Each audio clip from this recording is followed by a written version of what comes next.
A ordem partiu de Toffoli. Foram identificados 40 perfis no chamado Projeto DV, as iniciais de Daniel Vorcari. Os influenciadores serão intimados para depor. Investigação seguirá sob sigilo. Meu amigo Rony, o mais interessante é o Toffoli fazendo o pedido aí de investigação, né? Na verdade, o mais interessante é manter sob sigilo. Não consigo entender o motivo. Sinceramente, eu não fui procurado ainda, inclusive sou o denunciante, eu que denunciei, né, que recebi a proposta, enfim.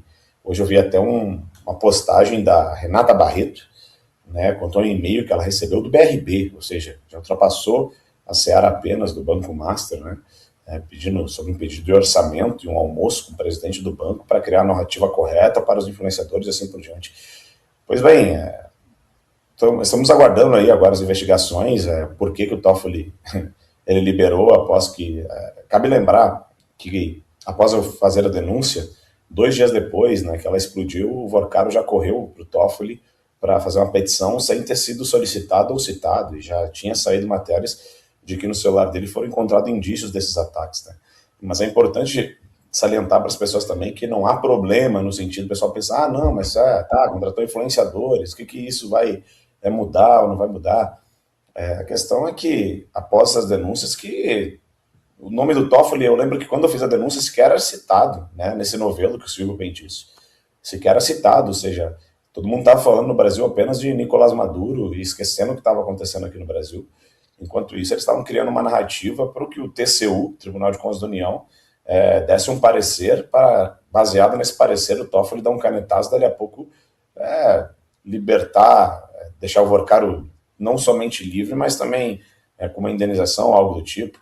Então hoje a gente vê que o Vorcaro deixa, né, algumas pessoas deixam vazar a possibilidade dele fazer uma delação e depois negam, ou seja, é um jogo dentro da própria imprensa, né, que se usa a imprensa de alguma forma para dar a entender de que ele pode falar. Ou seja, resolvam essa situação aí. Por outro lado, a gente vê o Lula criando o bode expiatório no caso do Daniel Vorcaro, no sentido de também a gente viu matérias dele falando sobre a questão do Toffoli pedir para sair, e a gente não sabe, o Constantino falou que é tudo especulação nesse momento, mas dali a pouco ele quer mais uma vaga no Supremo Tribunal Federal para indicar o Pacheco, trazer o Centrão para o lado dele para essas eleições, ou seja, são N possibilidades. Agora, essa questão dos influenciadores, o grave mesmo é que era para criar um ambiente para permitir que o TCU desse um despacho que permitisse com que o Toffoli desse uma canetada, e nada disso que a gente está comentando até agora sobre o Banco Master teria sequência. É simples.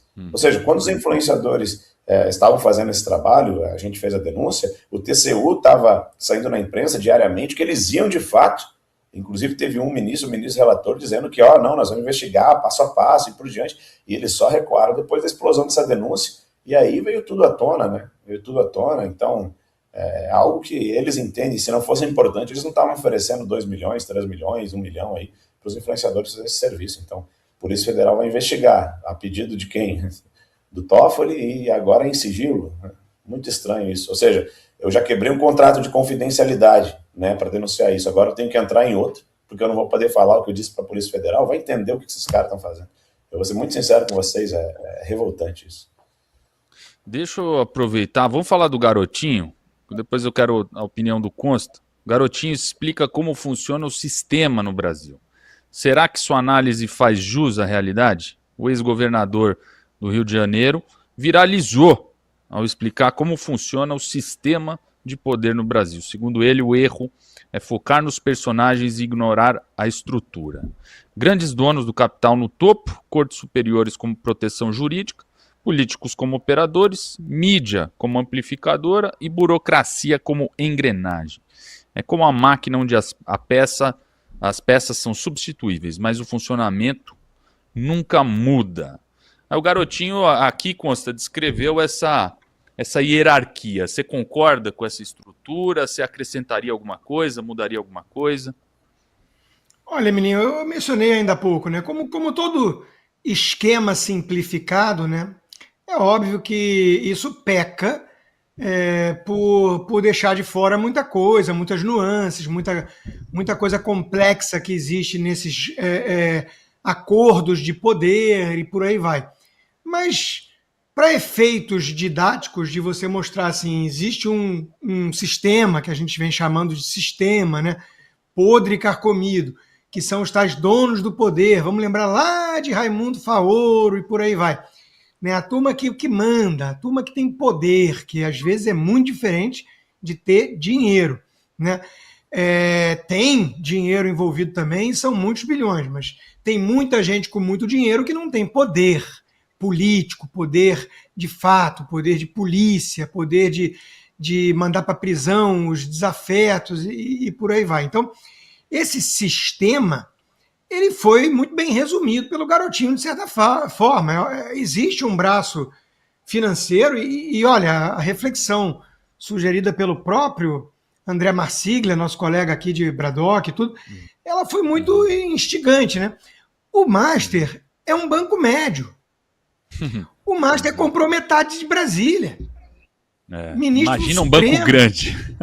Se o Itaú, vamos colocar como exercício hipotético, se o Itaú, o BTG, o Bradesco resolvem comprar Brasília, como é que fica? Né? Então existe um poder econômico, financeiro, que tem bancos, porque é um setor cartelizado, tem algumas indústrias que estão mamando no BNDES desde sempre, e por aí vai. Tudo que é muito concentrado, depende de subsídios ou protecionismo do governo, isso aí faz parte de esquema com essa turma. Aí tem que ter os despachantes do poder, que o Garotinho chamou do legislativo ali, né? Do poder legislativo. Então, são os despachantes, o centrão fisiológico, que está ali para levar suas agendas, para protegê-los de projetos de lei reformistas, liberais e por aí vai, né?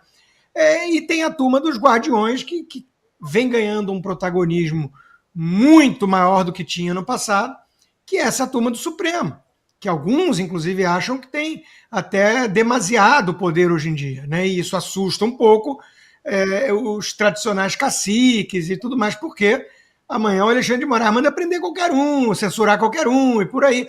E não pode, porque se tem a mídia, que o Garotinho também cita, para validar as narrativas, né, a opinião oficial, digamos assim, e por aí vai. Então, são muitos que participam disso, como qualquer esquema que tem muita gente poderosa, muita gente rica. É óbvio que tem traição interna, briga, disputa de poder, de nicho, de espaço, e a gente conta com isso. Por isso que eu sempre brinco, né, que quando começa a brigar essa turma, né, a gente tem que torcer sempre pela briga.